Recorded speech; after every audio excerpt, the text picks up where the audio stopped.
चाक है जिगर फिर भी आए हैं रफू करके, चाक है जिगर फिर भी आए हैं रफू करके, जाएंगे हकीकत से सबको रूबरू करके, प्यार की बड़ी इससे और मिसाल क्या होगी, हम नमाज पढ़ते हैं गंगा में वजू करके।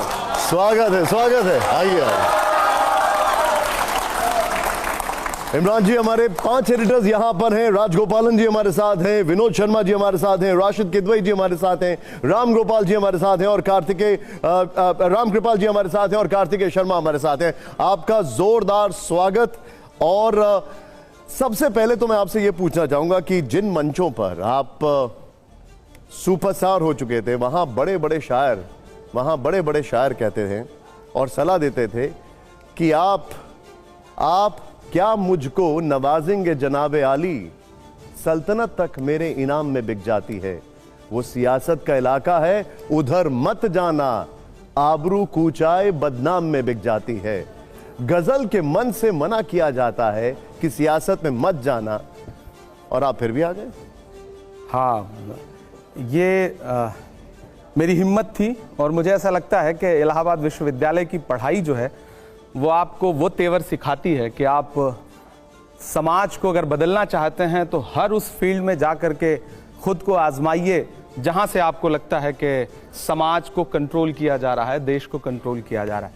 मुझे एक वक्त के बाद लगा कि मंच अब जब मंच ही कंट्रोल हो रहा है तो फिर वहां चलो जहां से मंच कंट्रोल हो रहा है, जहां से कलम को कंट्रोल किया जा रहा है। तो मैंने बुद्धिसेन शर्मा जी को कभी सुना था, उनका एक शेर था कि दिए बुझाती शोलों को भड़काती है, आंधी को भी दुनियादारी आती है, यार सियासत की गलियों में मत जाना, नागन अपने बच्चों को खा जाती है। हम इलाहाबाद में उनका एक शेर ये भी सुन रहे थे तो हम राहत इंदौरी को भी सुन रहे थे कि यारों के भी दांत बहुत जहरीले हैं, तो हमको भी सांपों का मंतर आता है। तो हमने सोचा चलते हैं और मंतर आजमाते हैं, तो सियासत की दुनिया में आ गया।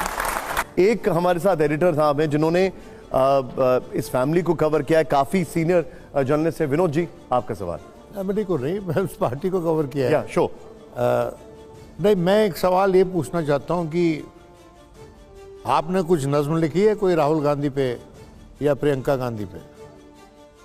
नज्म मतलब मैंने 4 मिसरे लिखे हैं, मैं भारत जोड़ो यात्रा के दौरान मैंने नज्म लिखे। सवाल नहीं, मैं इंतजार कर रहा हूँ कि वो सुनाए, उसके बाद मैं अपना सवाल पूछूंगा। मैंने 4 मिसरे कहे थे। मैं तरन्नुम में सुनाऊं या तहत में सुनाऊं? तरन्नुम में सुनाओ। तरन्नुम में सुनाना। खौफ नहीं जिसे मुरझाने का, मैं उस गुल के साथ खड़ा हूं। मैं जो बात कह रहा था कि जो साहस है उनमें, खौफ नहीं जिसे मुरझाने का, मैं उस गुल के साथ खड़ा हूँ। कैसा भी दौर आए लेकिन मैं राहुल के साथ खड़ा हूँ। कल भी खुल के साथ खड़ा था, आज भी खुल के साथ खड़ा हूँ। कैसा भी दौर आए लेकिन मैं राहुल के साथ खड़ा हूं। और बहुत महत्वपूर्ण बात यह, मैं इससे जुड़ा एक वाकया सुनाऊंगा। हम तमाम सांसद प्रोटेस्ट कर रहे थे, साल भर पहले की बात है, और हम एक साथ 70 से ज्यादा सांसद डिटेन किए गए। किंग्सवे कैंप थाने में हम सारे लोग रखे गए, उसमें राहुल जी भी बैठे थे। पहली बार राहुल जी ने आज तक कभी मुझे मंच पे नहीं सुना है, और मैं पूरे देश को बताना चाहता हूं कि राहुल जी ने इतनी मुलाकातों में मुझे सांसद बनाया, टिकट दिया, नेता बनाया, लेकिन कभी उन्होंने मुझसे ये नहीं पूछा कि इमरान तुम्हारे पिताजी क्या करते हैं, तुम्हारे पिता का नाम क्या है। ये बहुत बड़ी बात मैं कह रहा हूं। यहां जन्म कुंडली निकाली जाती है किसी को कुछ देने से पहले।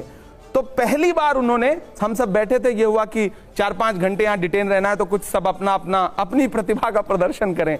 कोई गाना सुना रहा था, कोई कुछ सुना रहा था, तो मैंने 4 पंक्तियां उनको सुनाई। वो अपने हाथ से मोबाइल से रिकॉर्ड कर रहे थे। और साहस की बात यह है कि मैं राहुल को अपनी कविता में राहुल कह रहा हूं, राहुल जी नहीं कह रहा हूं, और वो उस कविता को सुन रहे हैं, सराह रहे हैं। यह खूबी है राहुल जी की। विनोद जी, देखिए, पॉलिटिक्स से संबंध रखने वाले बहुत से शायर, बहुत से कवि हैं। अगर आप साहिर को सुने तो वो भी राजनीति की बात करते थे अपनी कविताओं में। जी। हबीब जालुब तो हाँ, स्टेज से बोलते थे कांग्रेस की एक टाइम पे, इलेक्शन फ्रीडम स्ट्रगल की से पहले। और फैज साहब ने जो शायरी की है, जो लाइनें लिखी हैं, वो दुनिया भर उसको दोहराती है। वो एक रेबेलस शायर थे। आप में रेबेलन की भावना कितनी है? देखिए मेरी बात सुनिए, जब आप किसी भी पॉलिटिक्स में, किसी भी पार्टी में चले जाते हैं तो एक परिधि में बंध जाते हैं। जैसे एक परिंदा होता है ना, एक शायर, वो परिंदा है, वो फिर उसको आपने एक पिंजरे में बंद कर दिया। आप पिंजरे का कर्तव्य निभा सकते हैं? बहुत अच्छा सवाल आपने पूछा है। वसीम साहब का एक शेर है कि कौन सी बात कहां कैसे कही जाती है, यह सलीका हो तो हर बात सुनी जाती है। मैं खुशनसीब हूं कि मैं इलाहाबाद विश्वविद्यालय का पढ़ा हूं और हिंदी साहित्य से मैंने परास्नातक किया है, पोस्ट ग्रेजुएशन किया है। तो इलाहाबाद आपको एक अलग तरह की खूबी सिखाता है, वहां के चौराहे, वहां की चाय की दुकानें, हॉस्टल की कैंटीन। तो कांग्रेस पार्टी की राजनीति में शामिल होने के बाद मुझे अच्छा लगता है कि राहुल जी और प्रियंका जी दोनों लोगों ने हमेशा एक बात कही कि राजनीति में आ गए हो, लेकिन जो काम पहले करते थे उसको मत छोड़ना। कवि सम्मेलनों में जाओ, मुशायरों में जाओ, लोगों के बीच जाओ। वो आपको मतलब 100% एकदम राजनीतिक नहीं बना देना चाहते हैं। वो चाहते हैं आपके अंदर का साहित्य जिंदा रहे। और मैं हमेशा से, आज भी मैं उसी तेवर के साथ कविताएं लिख रहा हूं, उसी तरह से पढ़ रहा हूं। जिन मुद्दों पे मैं पहले बोला करता था, सियासत और सत्ता की आंख से आंख मिला करके, मैं आग से लड़ने निकला हूं, अंगारों से क्या डरना। मैं शायर हूं, एक शायर को सरकारों से क्या डरना। मैं लड़के बोल रहा हूं। और मैं आपसे भी गुजारिश करूंगा, जहां भी आपको लगे कि मेरी कलम में धार कम हो रही है, आप मुझे बताइएगा। आप हमारे बड़े हैं, बुजुर्ग हैं, कान पकड़िएगा और कहिएगा कि थोड़ी धार और लाओ, कुंद हो रही है। तो मैं आपसे वादा कर रहा हूं कि मैं आपके पाले में खड़ा मिलूंगा। आपका कर्तव्य है अपने नेताओं का कान पकड़ना भी, बहैसियत शायर।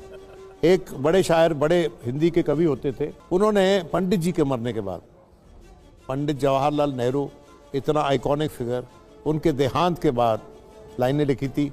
टिक टिक टिक टिक टिकर बोला, पंडित जी नहीं रहे, पर जब तक रहे प्रधानमंत्री रहे। बड़ा कटाक्ष है ये। आपका उस पर रिएक्शन?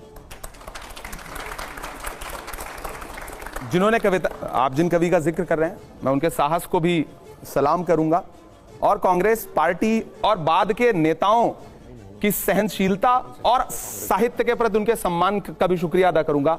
आज आप लिख दें तो स्थिति यह है कि कहीं पत्रकार जेल भेजे जा रहे हैं, कहीं कलमकार जेल भेजे जा रहे हैं। उस समय लोग सुनते थे।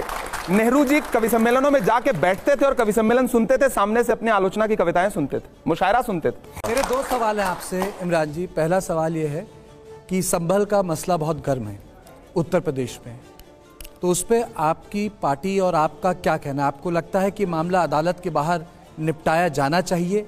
और दूसरा सवाल है कि आपकी पार्टी, एक ज़माने में लोग कहते थे कि जात पे ना पात पे, इंदिरा जी की बात पे मोहर लगेगी हाथ पे, और अब ये राष्ट्रीय पार्टी जाति पे वोट मांग रही है। ये दो सवाल मैं आपसे पूछ रहा हूँ। पहली बात तो ये कि कांग्रेस पार्टी जाति पे वोट नहीं मांग रही। आपका पहला सवाल है कि संभल के मुद्दे पे आपका क्या कहना। यहाँ तमाम युवा साथी बैठे हैं, हम किस धर्म से हैं, किस मजहब से हैं, इससे हट के एक बात मैं कहना चाहता हूं कि संभल के मुद्दे का हल कैसे होना चाहिए। इससे महत्वपूर्ण यह है कि वो जो 5 नौजवान मारे गए, उनके बारे में तो कोई बात ही नहीं कर रहा है। ऐसा नैरेटिव बना दिया गया कि चर्चा जो है ये हो रही है कि आज पुलिस प्रशासन ने ये बयान दिया, आज ये दिया। जिस दिन से वो 5 बच्चे, नौजवान बच्चे, न साजिश थी न कोई जंग का ऐलान लिखा था, बुझी आंखों में एक मासूम सा अरमान लिखा था, जिसे दंगाई कह के सीधे गोली मार दी तुमने, उसी मजदूर के सीने पे हिंदुस्तान लिखा था। मैं बहुत भावुक हूं। क्या किसी ने एक संवेदना का शब्द, सत्ता में बैठे हुए किसी एक व्यक्ति ने एक संवेदना का शब्द बोला है? 5 लाशें उठी हैं। इधर 26 नवंबर को महामहिम राष्ट्रपति महोदया संसद में भाषण दे रही थी, मैं सामने बैठा हुआ था, और 162 किलोमीटर दूर संसद से संभल में 5 जनाजे एक साथ उठ रहे थे। छोड़ दीजिए वो हिंदू थे या मुसलमान थे, विजुअल है इस बात के ना कि पुलिस गोली चला रही थी। मैं भी यहां बैठ के बात कह रहा हूं। अगर पुलिस ये कहती है कि वो पत्थर मार रहे थे, तो उन लड़कों को किसने मारा उसका विजुअल आपके पास कहां है? पुलिस जो नैरेटिव बना दे, डीएम प्रेस कॉन्फ्रेंस कर रहे हैं, कमिश्नर प्रेस कॉन्फ्रेंस कर रहे हैं, सत्ता के शीर्ष पे बैठे एक शब्द नहीं बोल रहे हैं। क्या इंसानों की जान की कोई कीमत नहीं है? सदियों से यहीं पर रहता है, जाने कितने दुख सहता है। भीगी पलकों से एक बेटा भारत मां से ये कहता है, पुरखे हम सबके गोद में तेरी खाक ओढ़ के लेटे हैं, मां हम भी तेरे बेटे हैं। है ना? इमरान साहब, बीजेपी कह रही इस है, पे कोई बात ही नहीं कर रहा है। मुझे हैरत है, ये निकल आया, वो निकल आया। यहां आज भी, कल भी संसद में संविधान पे बहस हो रही है और वहां बुलडोजर चल रहा है। अच्छा, कोई बात नहीं करेगा इस पे, मीडिया भी बात नहीं करेगी, राजनीतिक दल भी बात नहीं करेंगे। कितना, मतलब मैं एक बतौर इंसान, एक देश का एक जिम्मेदार नागरिक, पढ़ा लिखा व्यक्ति, मैं सवाल पूछता हूं, सत्ता क्यों चुप है? संवेदना के एक शब्द भी क्यों नहीं? हमारी पार्टी का स्टैंड क्लियर है। राहुल गांधी जी गए, जा रहे थे, उनको जाने नहीं दिया गया। नेता प्रतिपक्ष को क्या अब यह भी अधिकार नहीं रह गया है कि वो जाकर के पीड़ितों से मिल सके? मुझे देश से पूछना है, क्यों नहीं मिलने देंगे? क्या छुपाना चाहते हैं? आपने राहुल गांधी का जिक्र किया, वो पीड़ित परिवार के साथ मिलना चाह रहे थे। यहां पर बीजेपी बार बार यह आरोप लगा रही है कि कांग्रेस एक लाइन नहीं ले रही, वो ये नहीं बता रही कि आखिर वो है किसके साथ। भाजपा किसके साथ है, सवाल मेरा है।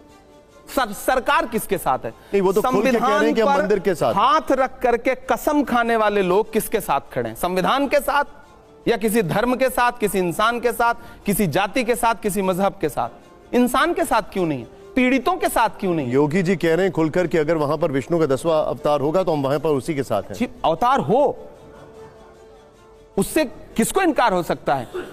भगवान का अस्तित्व सब स्वीकार करते हैं, लेकिन इंसान का अस्तित्व भी तो स्वीकार करिए सत्ताधीश महोदय। ठीक है, राशिद साहब। इमरान साहब, आप एक बहुत ही लोकप्रिय शायर हैं। आपने राजनीति में कुछ चुनौतियां देखते हुए आप उसमें सामने आए और आप उसको, कांग्रेस ने आपको राज्यसभा में महाराष्ट्र से आपको लेके आई। लेकिन क्या वजह है कि आपने मोहब्बत की दुकान शामिल करी, मोहब्बत की दुकान में आप शामिल हुए और उस बात को आपने आगे बढ़ाया, लेकिन जब बटेंगे तो कटेंगे की बात आई महाराष्ट्र में और एक है सेफ है, वहाँ जो कांग्रेस का पूरा ये जो मोहब्बत की दुकान थी वो एक तरीके से बैठ गई, फ्लॉप हो गई। आप एक लोगों के बीच में जाते हैं, आपने वहाँ सभाएं भी की थी, लोग भी आए थे, क्या वजह आपको नजर आती है कि आपकी दुकान नहीं चली और बटेंगे वो कटेंगे वो चल गया? बहुत शुक्रिया। रशीद किदवई साहब बहुत सीनियर हैं, कई बड़ी किताबें लिखी हैं उन्होंने, राजनीति के बड़े जानकार हैं। देखिए, मैं आया, मोहब्बत की दुकान में शामिल हुआ। मैं खुद को खुशनसीब समझता हूं कि मैं नफरत की दुकान में शामिल नहीं हुआ, और किसी को भी नफरत की दुकान की तरफ नहीं जाना चाहिए, वो राजनीति हो या कोई भी क्षेत्र हो। मैं मोहब्बत की दुकान की तरफ शामिल हुआ। आप क्या कहना है कि महाराष्ट्र में वो दुकान क्यों नहीं चली? हाँ, नहीं चली। मैं भी हैरान हूं। मैंने 30 के आसपास सभाएं की। मैं झारखंड में भी चुनाव प्रचार में था और मुझे तो ग्राउंड पे झंडे भी नहीं दिख रहे थे जो पार्टी अभी वहां सत्ता में आई है। सच्चाई है, जो क्राउड उमड़ के आ रहा था, लोग स्वतः जिस तरह से सामने आ रहे थे, हम सब आशान्वित थे। हरियाणा का रिजल्ट तो सत्ता जिनकी आई है उनके लोगों को हजम नहीं हो रहा है कि हम कैसे जीत गए। हरियाणा में भी मैं चुनाव प्रचार में था, तो कुल मिला के वो रिजल्ट, सब वहां के गांव के लोग प्रोटेस्ट कर रहे हैं। ऐसे ऐसे गांव हैं, मैं चूंकि वहां से सांसद हूं महाराष्ट्र से, वो खुद कह रहे हैं कि भाई पूरे के पूरे गांव ने, अधिकांश लोगों ने कांग्रेस को वोट दिया, शिवसेना उद्धव ठाकरे गुट के लोगों को वोट दिया, वो वोट गए कहां? ग्रामीण प्रोटेस्ट कर रहे हैं और फिर वहां कर्फ्यू लगा दिया जा रहा है। उन्हें मॉक पोलिंग का जो एक उन्होंने कॉन्सेप्ट निकाला था मकरवाड़ी में, वो नहीं करने दिया गया। हम भी हैरान हैं। दूसरी बात यह कि मोहब्बत की दुकान अगर एक बार नहीं खुल सकी या मोहब्बत के फूल अगर मुरझा गए, तो फिर इसका मतलब ये थोड़ी है कि हम पतझड़ के साथ चले जाएंगे। हम फिर से बहारें लाने की कोशिश करेंगे, हम फिर से फूल खिलाने की कोशिश करेंगे। ये तो एक मुसलसल जंग है, ये नफरत और मोहब्बत के बीच एक जंग है। अगर हम यहाँ तमाम युवा साथी बैठे हैं, आपका पहला प्यार अगर कहीं से आपसे रूठ जाता है, दूर हो जाता है, तो जिंदगी खत्म थोड़ी हो जाती है। हम आगे बढ़ते हैं, नए प्यार तलाशने की कोशिश करते हैं। 2025 संविधान का अमृत वर्ष है, 75 साल पूरे हो रहे हैं। अच्छा होता कि हम दुनिया के सबसे बड़े लोकतंत्र का जश्न मनाते, लेकिन संसद में हुआ कुछ और। निशांत जी, मैं युवा हूं और मैं हर दिन 8 घंटे 9 घंटे रोज सदन में मौजूद रहता हूं। 100% मेरी अटेंडेंस रहती है। मैं एक अच्छे सांसद की तरह मैं सीखने और समझने के लिए वहां पे जाता हूं। मैं पिछले 2 दिन से संविधान पे बहस सुन रहा हूं। आप विश्वास करें, मतलब सिर्फ आरोप प्रत्यारोप है। गृह मंत्री जी कल भाषण दे रहे थे और जिस अंदाज में उन्होंने अंबेडकर जी को, जिस अंदाज में उन्होंने कहा ना कि आज एक फैशन हो गया अंबेडकर अंबेडकर अंबेडकर, अगर इतनी बार भगवान का नाम लेते तो 7 जन्मों के लिए स्वर्ग मिल जाता। देश के गृह मंत्री की यह भाषा होनी चाहिए? नहीं होनी चाहिए। इस देश के दलितों के लिए, पिछड़ों के लिए अंबेडकर भगवान ही हैं। भगवान मानता है उनको। इस देश की महिलाओं को जो अधिकार दिया है उन्होंने, वो भगवान जैसा ही है। तो मुझे लग रहा है, आप कह रहे हैं कि जश्न मनाना चाहिए, तो मेरा भी मन करता है कि मैं जश्न मनाऊं।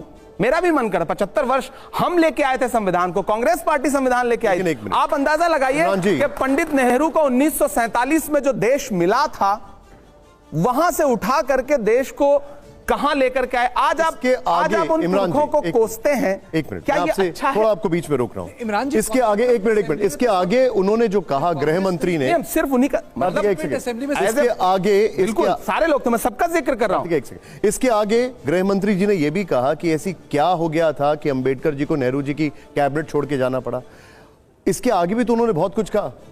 वो चीजें इग्नोर हो जाती हैं और खाली इस चीज को पकड़ लिया जाता है। सिर्फ आरोप प्रत्यारोप के अलावा क्या उन्होंने एक बार भी प्रशंसा की नेहरू जी की? क्या एक बार भी प्रशंसा की उन्होंने मौलाना आजाद की? क्या एक बार भी उन्होंने प्रशंसा की महात्मा गांधी की? क्या एक बार भी प्रशंसा की स्वतंत्रता संग्राम से जुड़े हुए लोगों की? उन्होंने नहीं की। खुलकर कहा कि उनको सभी को एक साथ देखना चाहिए, अंबेडकर जी को किसी एक दल की तरह नहीं देखना चाहिए। सिर्फ अंबेडकर जी, देखिए, जब भाजपा नारा महापुरुषों का भाजपा एकता का नारा लगाती है, तो उसमें क्या उसके जो एकता का नारा है उसमें अल्पसंख्यक हैं कहीं? मेरा सवाल है।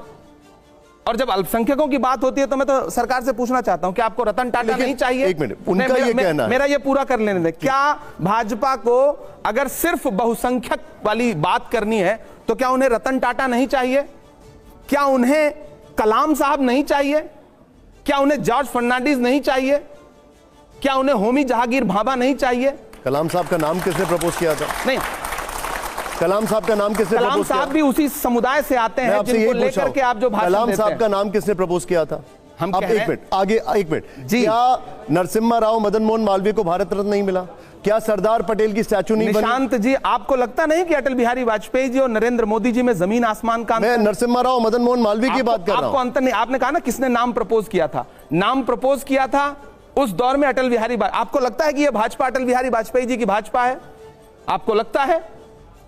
समाजवादी में तो अगर आपको लगता है तो फिर आप गलत सोच रहे हैं। ये अटल बिहारी वाजपेयी जी की भाजपा नहीं है। नहीं, ये तो हम सेलेक्टिव होके देख रहे हैं। राम कृपाल जी। हाँ इमरान जी, बहुत अच्छा लगा आपको, मैं सुनता रहा हूं पहले भी। धन्यवाद। एक मेरा बेसिक सवाल है कि जब से आप बात कर रहे हैं तो इस समय जो सत्ता पक्ष है सारी उसकी बुराइयां गिनाते गए और राहुल जी और प्रियंका जी की आपने बहुत तारीफ की। मैं मानता हूं और आपकी किसी बात से मैं ऐतराज नहीं कर रहा हूं। मेरा यह सवाल है कि इलेक्शन दर इलेक्शन आप अगर राजनीति में हैं तो कोई लक्ष्य होगा। पहली बात तो मैंने कई नेताओं से, कांग्रेस के वरिष्ठ नेताओं से पूछा कि आपका लक्ष्य क्या है। जैसे इंदिरा गांधी कहती थी कि सत्ता में पहुंचना है। दिग्विजय सिंह से मैंने पूछा तो उन्होंने कहा कि हमारा लक्ष्य बीजेपी को हराना है। एक और जयराम रमेश से मैंने पूछा, उन्होंने कहा बीजेपी को हराना है। तो पहली बार तो मैं आपके मुंह से सुनना चाहता हूं कि राहुल और प्रियंका जी का लक्ष्य क्या है, और अगर लक्ष्य हराना है तो मैं ये पूछ रहा हूं कि बार बार आप इसमें फेल क्यों होते हैं? तो एक चीज रणनीति की गलती है या आप जनता का विश्वास नहीं जीत पा रहे हैं? कोई कमी तो होगी आप लोगों में ना। ठीक है सर, कि जिसका कारण आप बराबर विफल हो रहे हैं। ठीक है, बहुत अच्छा सवाल है आपका। मैं बचपन में मुनव्वर राना का एक शेर सुना करता था कि शरीफ इंसान क्यों आखिर इलेक्शन हार जाता है। किताबों में तो ये लिखा है रावण हार जाता है। हाँ, हम इलेक्शन हार जा रहे हैं। लक्ष्य, मुझे लगता है कि राजनीति में आने के बाद सिर्फ एक लक्ष्य नहीं होता है। बड़े नेता का तो बिल्कुल एक लक्ष्य नहीं होता है। राहुल गांधी जी का लक्ष्य जो है, जो मैं समझ पाया हूं, यह सवाल पूछना भी मुझे लगता है कि समीचीन नहीं था, मैंने उनसे कभी पूछा भी नहीं, लेकिन राहुल जी का, प्रियंका जी का, सोनिया जी का, मल्लिकार्जुन खड़गे जी का, मुझे लगता है हर राजनीतिक दल का और हर शीर्ष नेतृत्व का एक लक्ष्य होना चाहिए। जो संविधान है देश में, उस संविधान को बचाना और उस संविधान के मुताबिक सत्ता को चलाना। सबसे बड़ा लक्ष्य ये होना चाहिए। हाँ, ये सही है कि जब तक जीतोगे नहीं, सत्ता में आओगे नहीं, संविधान को इंप्लीमेंट कैसे कर पाओगे। लेकिन इसीलिए उस संविधान ने एक प्रारूप भी रखा है ना कि अगर आप सत्ता में नहीं और विपक्ष में है तब भी आप मजबूती से लड़ाई लड़ सकते हैं। आज हालत ये हुई कि हम जब सुबह बाबा साहब अंबेडकर का नाम लेकर के प्रोटेस्ट कर रहे थे तो 2 बजे तक के लिए हाउस को एडजर्न करना पड़ा। ये विपक्ष की ताकत है और विपक्ष इस बार इतना मजबूत है कि कल 1 नेशन 1 इलेक्शन उन्होंने इंट्रोड्यूस किया और तुरंत उसे जेपीसी को भेजना पड़ रहा है। तो विपक्ष मजबूत होना चाहिए। हम आज विपक्ष में हैं, जो सत्ता पक्ष में है वो कई साल 2 सांसदों के साथ थे, तो ये उतार चढ़ाव हार जीत आती रहेगी। लेकिन इसी में आपको लोकतंत्र के प्रारूप को सत्ता पक्ष के लोगों को भी स्वीकार करना चाहिए। केवल एक लाइन का, बिल्कुल, आप उत्तर प्रदेश में एनडी तिवारी आखिरी मुख्यमंत्री थे, ये बात 1990 की है। 34 साल हो गए, तब न तो अमित शाह थे, न नरेंद्र मोदी थे, न आज की बीजेपी थी। 34 वर्ष से आप उत्तर प्रदेश में कहीं नजर नहीं आ रहे हैं।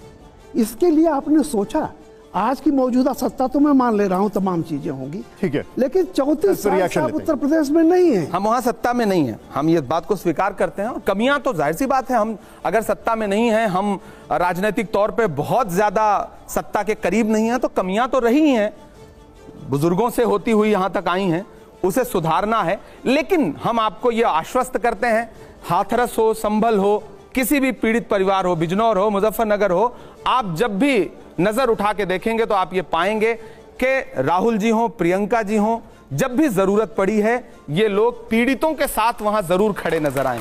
ये मैं तथ्य के साथ ये बात कह रहा हूं। प्रधानमंत्री ने एक बाकायदा ट्वीट करके बोला है कि अगर इतनी इज्जत होती अम्बेडकर की तो उनकी तस्वीर सेंट्रल हॉल में कांग्रेस लगाती, बाकी किसी दलों को लगाने की जरूरत नहीं होती। और दूसरा सवाल मैं ये आपसे कर रहा हूं, आपको नहीं लगता कि Congress party single issue party बनती चली आ रही है? कोई भी चीज होती है आप लाल किताब उठाते हैं, नहीं तो फिर बोलते हैं अडानी इसका रहा। पहली बात तो ये लाल किताब देख करके सत्ता पक्ष इतना भड़क क्यों रहा है? तो सांड भी इतना लाल कपड़ा देख के नहीं भड़कता जितना लाल संविधान देख के भड़क रहे हैं। गलत क्या है? 10 विजुअल मौजूद है जिसमें राष्ट्रपति महोदय या महोदया, प्रधानमंत्री जी को वही वाला संविधान, जो मतलब कलर से आप संविधान के बुक कवर से आप मतलब तय करेंगे कि ये कौन सा संविधान है। झूठ बोलेंगे सदन में कि राहुल गांधी जो संविधान लेके चलते हैं उसके पन्ने तो कोरे रहते हैं। कल अभी सदन के अंदर बोला है, ऑथेंटिकेट करने के लिए उनको चेयरमैन साहब ने नहीं कहा। बात क्या है ना कि भारतीय जनता पार्टी जिन प्रतीकों के माध्यम से खेलना चाहती है ना, देश अब समझता है। आप उधर तो दलितों के खिलाफ अत्याचार करवाएंगे। सुप्रिया गायकवाड़ के जैसे आप भी स्पिरुलिना फार्मिंग से सालाना 1 करोड़ तक कमाना चाहते हैं? आसान तरीका, बड़ा मुनाफा। अभी डाउनलोड करें फ्रीडम ऐप। आप अत्याचार करवाएंगे और इधर सोचेंगे कि अंबेडकर जी की एक फोटो लगा देंगे तो दलित बहुत खुश हो जाएगा। आप देश के दलितों को मूर्ख समझते हैं। सब जागरूक हो गए हैं, उनको पता है कि बाबा साहब अंबेडकर के संविधान को सबसे ज्यादा चोट कौन पहुंचाना चाहता है। आप जातिगत जनगणना क्यों नहीं करवाते? क्यों नहीं हक देना चाहते? प्रधानमंत्री जी सिर्फ फोटो लगा देने भर से या एक बार नाम उच्चारित कर देने भर से नहीं काम चलेगा। आप देश की जनता जागरूक हुई है और इसीलिए शायद आप परेशान हैं। ये दबदबा, ये शोहरतें, ये नशे दौलत, किराएदार हैं, सब घर बदलते रहते हैं, ये भी बदल देंगे। जब आप हिस्ट्री पे जाएंगे तो ये भी हमें बताना पड़ेगा कि 370 के मुद्दे पर बाबा साहब अंबेडकर ने कैबिनेट छोड़ी थी। हमें यह भी बताना पड़ेगा वो फॉरेन पॉलिसी को लेकर भी कैबिनेट छोड़ने के लिए तैयार थे, वो उससे पूरी इत्तेफाक नहीं रखते थे। कई सारी चीजों पर तो बहुत सारे फैक्ट्स हैं जो कि सामने निकल कर आएंगे अगर आप हिस्ट्री पर जाएंगे। लेकिन एक मिनट, राजगोपालन जी, अच्छा मैं जवाब दूं या आप? अच्छा आप सवाल, ओके ठीक है, ओके गो तो कविता में जवाब नहीं दिया मुझे, वो फर्स्ट वो दे दी, मैं करूंगा।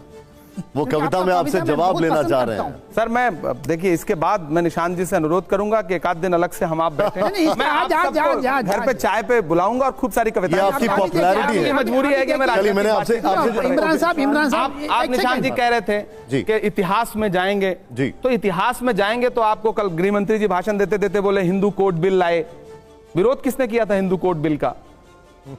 तो इतिहास में तो भाजपा को यह जवाब भी देना पड़ेगा, इतिहास में तो भाजपा को यह जवाब भी देना पड़ेगा कि संविधान का विरोध किया था उनके आनुषंगिक संगठन, उनके मदर संगठन ने। आपको इतिहास में यह भी जवाब देना पड़ेगा कि आप तिरंगे का विरोध करते रहे। मेरा एक शेर है, मेरी एक नज्म है, उसका एक शेर है, उसके एक बंद है कि जिन्हें तिरंगे से नफरत है अपना झंडा प्यारा है, गांधी का कातिल अब भी जिनकी आंखों का तारा है, शर्मनाक इतिहास है जिनका अंग्रेजों से यारी का, वो अब हमको बांट रहे हैं सर्टिफिकेट गद्दारी का।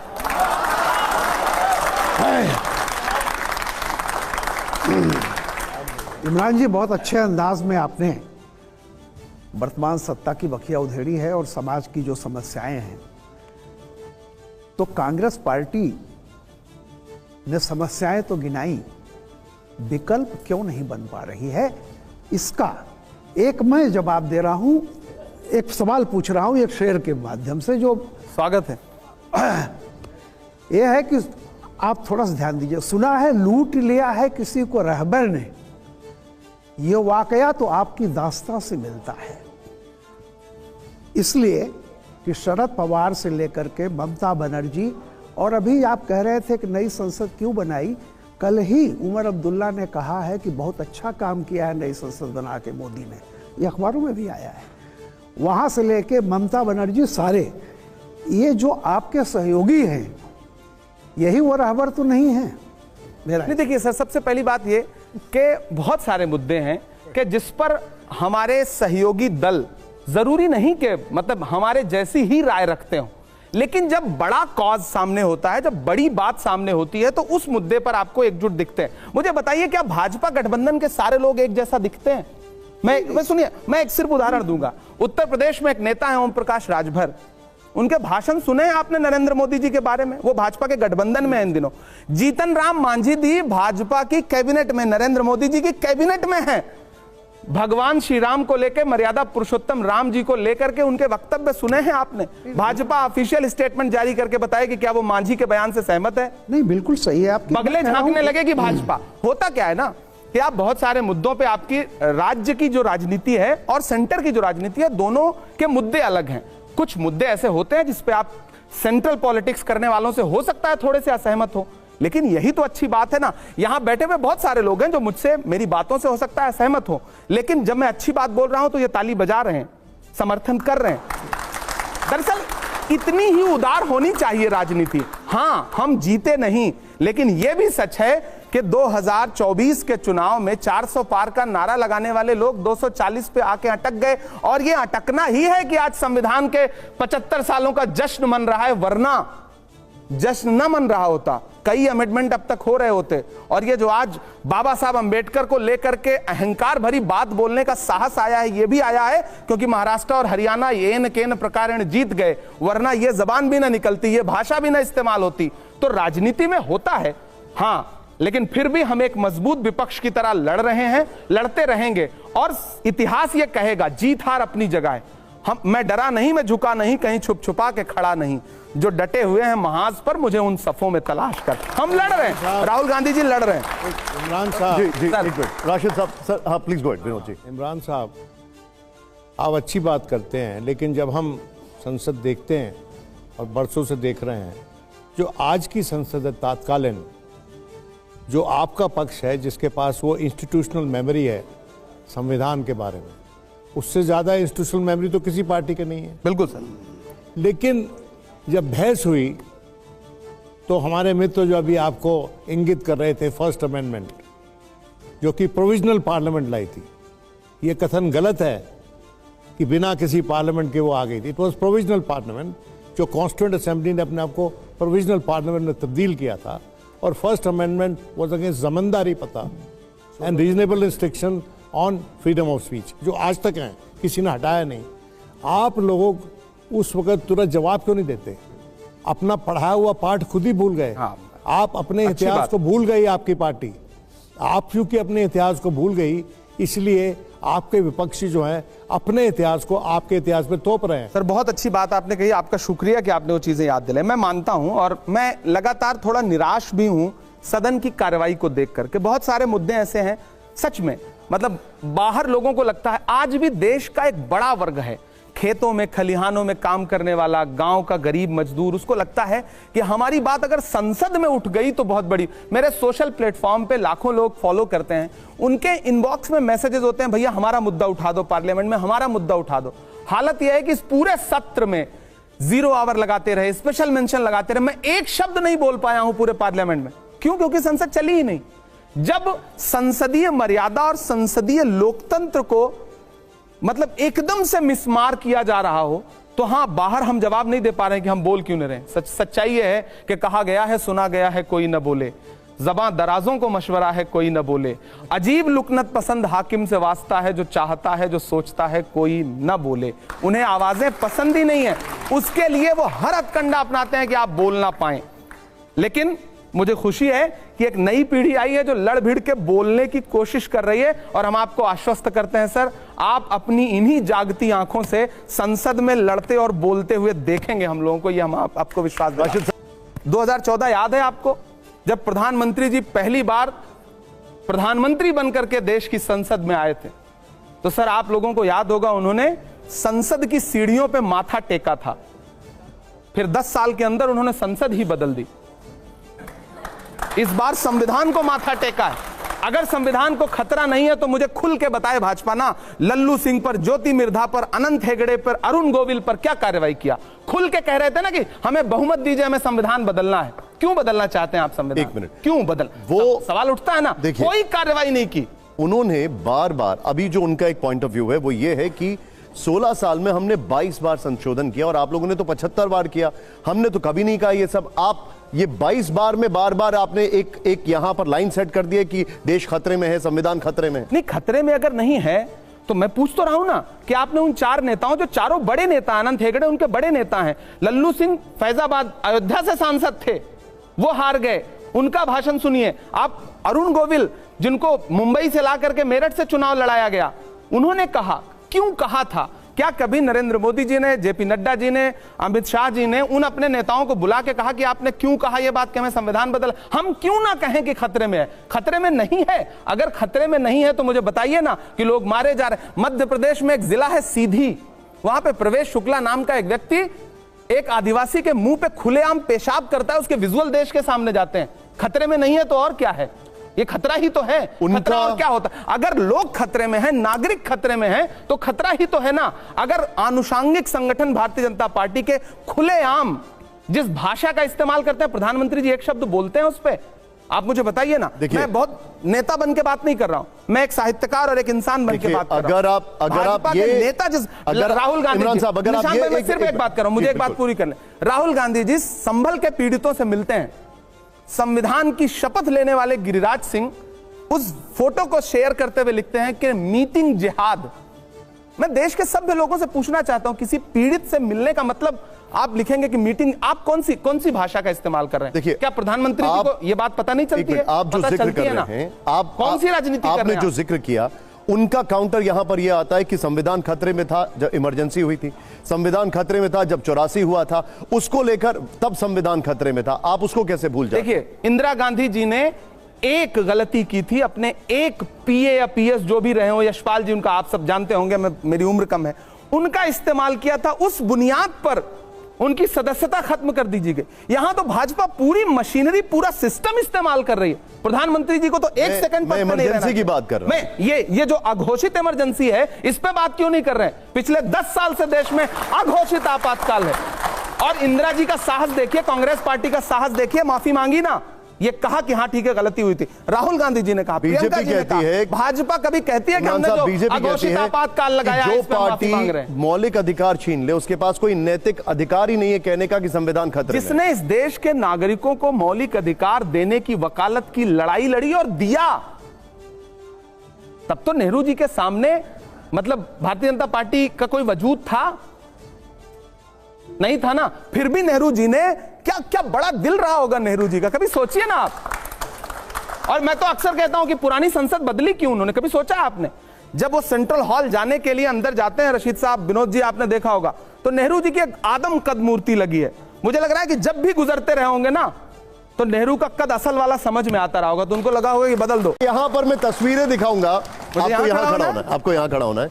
यहां पर मैं तस्वीर दिखाऊंगा और आपको एक चुनना है उसमें। इमरान साहब थोड़ा सा आपको अंदर आना पड़ेगा और इसमें आपको चूज करना ही पड़ेगा। यह हमारा आपसे रिक्वेस्ट है, बचने का रास्ता नहीं है। और जोरदार तालियां हर सवाल पर। आप लोग तैयार हैं रैपिड फायर के लिए? तैयार हैं? ओके, चलिए शुरू करते हैं रैपिड फायर राउंड का। हमारा पहला सवाल दिखाइए जरा। पहला सवाल है, उत्तर प्रदेश में लोकप्रिय कौन, राहुल गांधी जी या अखिलेश यादव जी? सबसे पहली बात तो है कि आप राहुल जी को सिर्फ उत्तर प्रदेश तक सीमित नहीं कर सकते। राहुल जी राष्ट्रीय नेता हैं। मैं नहीं कर रहा हूं, मैं उत्तर प्रदेश की बात कर रहा हूं अभी बस। नहीं, मैं अखिलेश जी भी बहुत शानदार नेता हैं, लोकप्रिय नेता हैं, पूर्व मुख्यमंत्री हैं और लोकसभा चुनाव में इंडिया गठबंधन के साथ बहुत शानदार प्रदर्शन हुआ है, तो हम दोनों गठबंधन में हैं। तो मुझे लगता है कभी कभी कि ऐसी परिस्थिति आप किसी के सामने क्यों लाते हैं कि दो भाई उसके सामने खड़ा कर दें कि भैया इसमें से बताओ इसके अंदर ज्यादा प्रतिभा है। राहुल जी राष्ट्रीय स्तर पर राजनीति कर रहे हैं और अखिलेश जी हर इंटरव्यू में आपके चैनलों पे भी शायद बोल चुके हैं कि मेरा लक्ष्य जो है उत्तर प्रदेश की राजनीति है। तो मुझे लगता है ये सवाल ही नहीं बनता है, दोनों लोकप्रिय हैं।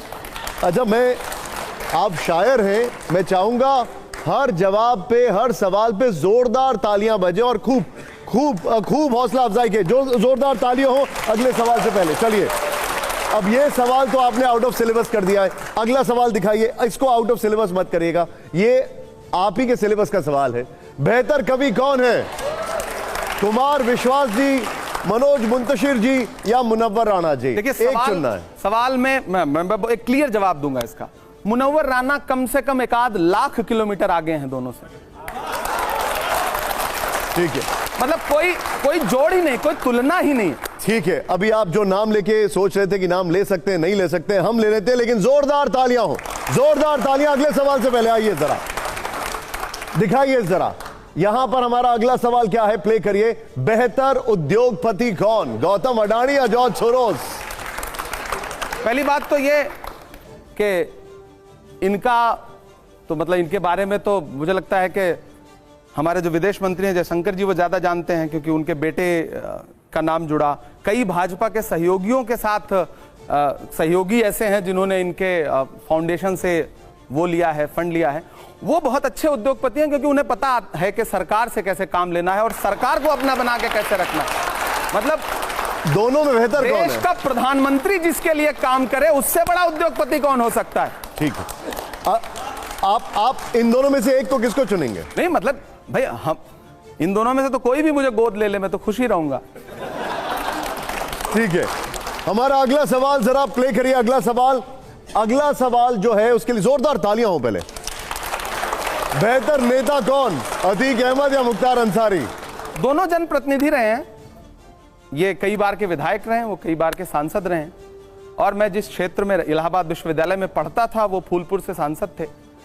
तो दोनों हैं नहीं, तो मुझे लगता है कि दोनों अपने अपने क्षेत्र में बतौर जनप्रतिनिधि नहीं, एक को मैंने कहा ना कि मैं इस पे मैंने चूंकि मैं उस क्षेत्र में रहता था तो बहुत सारे लोग ऐसे हैं जो जिनको उनसे फायदा हुआ होगा, नुकसान हुआ होगा। दोनों की छवि अलग अलग तरीके से अलग अलग दुनिया में गढ़ी गई है।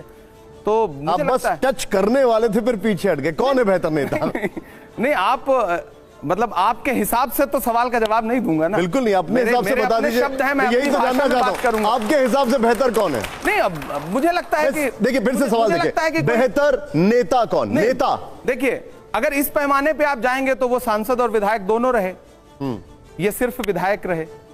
लेकिन मैंने कई टीवी चैनलों पे, देश के बड़े चैनलों पे इनके लिए प्रोग्राम्स देखे हैं, रॉबिन हुड वाले प्रोग्राम्स देखे हैं मैंने, चैनलों पे देखे हैं मैंने। मैं आपको उनके लिंक्स भेज दूंगा। अरे आप चैनलों पे कहां जाते हैं, आप तो खुद अनुभव करके बताते हैं। चैनल सब कुछ। चलिए, इसको भी आपने आउट ऑफ सिलेबस लगभग कर दिया। अगले सवाल के लिए जोरदार तालियां हो और हम उम्मीद करते हैं इसका जवाब हमें मिले। एक में आइए जरा, दिखाइए जरा,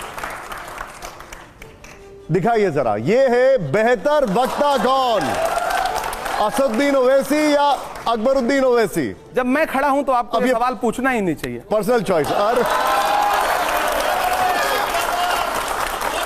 अभी इस सवाल में आप आउट ऑफ सिलेबस है, इन दोनों में से एक बताइए। मैंने कहा ना, जब मैं खड़ा हूं तो ये सवाल बनता ही लेकिन इन दोनों में से कौन बेहतर वक्ता लगता है? नहीं, मैंने कहा ना, सवाल बनता ही नहीं। मैं अभी तक आप सवाल को आउट ऑफ सिलेबस कर रहे थे, अभी आप आउट ऑफ सिलेबस है, इन दोनों में से बताइए। नहीं, मैं तो हमेशा प्रासंगिक हूं जब तक ये शो चलेगा, अभी आज क्योंकि मुझे से सवाल। वैसे आपने उनकी बड़ी तारीफ की है कई बार, अकबरुद्दीन जी की। नो डाउट, उनके फैक्ट्स, उनकी भाषा ज्यादा बेहतर है।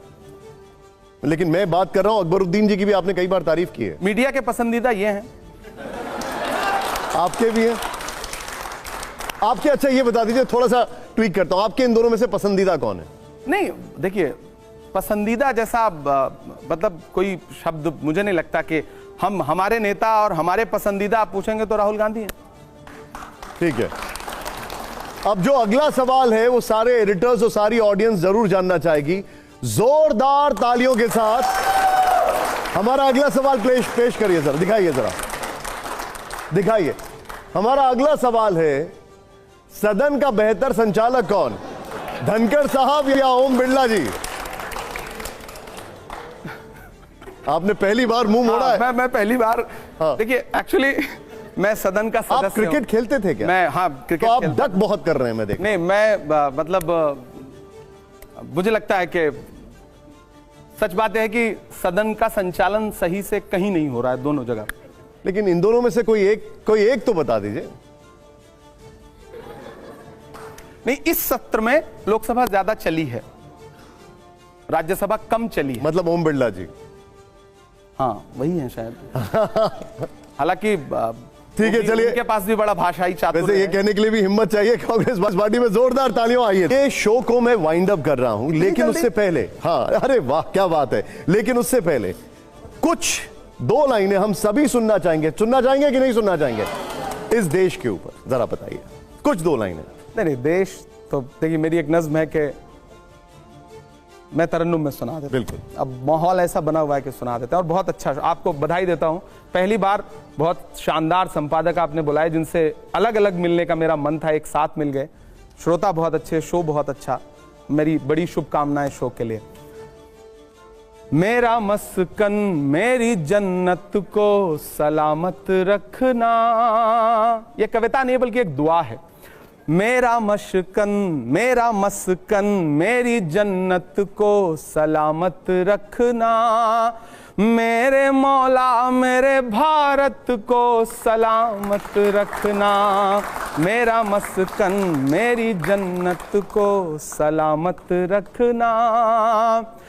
तूने नफरत का जो बाजार सजाया हुआ है, तू ये कहता है मुसलमान पराया हुआ है। आजा दिल चीर के दिखलाऊं वतन का नक्शा, मेरा भारत मेरी सांसों में समाया हुआ है। ऐसी बेलौस मोहब्बत को सलामत रखना, मेरे मौला मेरे भारत को सलामत रखना। मेरा मस्कन मेरी जन्नत। और अंतिम पंक्तियां कि इसकी मिट्टी पे सभी रीत निछावर कर दूं, अपनी सांसों का मैं संगीत निछावर कर दूं। गंगा जमुना तेरी लहरों की मुकद्दस धुन पर, अपनी सांसों का मैं संगीत निछावर कर दूं। इतनी पाकीज़ा इबादत को सलामत रखना, मेरे मौला मेरे भारत को सलामत रखना। और निशांत भाई, TV9 पूरे परिवार को आखिर में बस इतना कहना चाहता हूं, देश के तमाम युवाओं को भी, कि ये जो नफरत की राजनीति है, खेलने की राजनीति है, इसको समझिए। हम सब एक दूसरे के पूरक हैं। तनवीर मेरा एक दोस्त है, उसका एक शेर है कि जरा सी बहस को दंगा बनाया जाएगा, तमाम शहर को लंका बनाया जाएगा। हमें जलाओ ना यारों की वो कपास हैं हम, हमें मिला के तिरंगा बनाया जाएगा। बहुत खूब, बहुत बहुत शुक्रिया। देश का हिस्सा है, मिलजुल के रहते हैं, आगे बढ़ते हैं। राजनीतिक विचारधारा अलग हो सकती है, विचार अलग हो सकते हैं, लड़ना झगड़ना क्यों, सबने मिलकर देश बनाया है, देश को आगे बढ़ा। जोरदार तालियां हो। इमरान साहब बहुत बहुत शुक्रिया। Thank you very much, honour to have you. Thank you.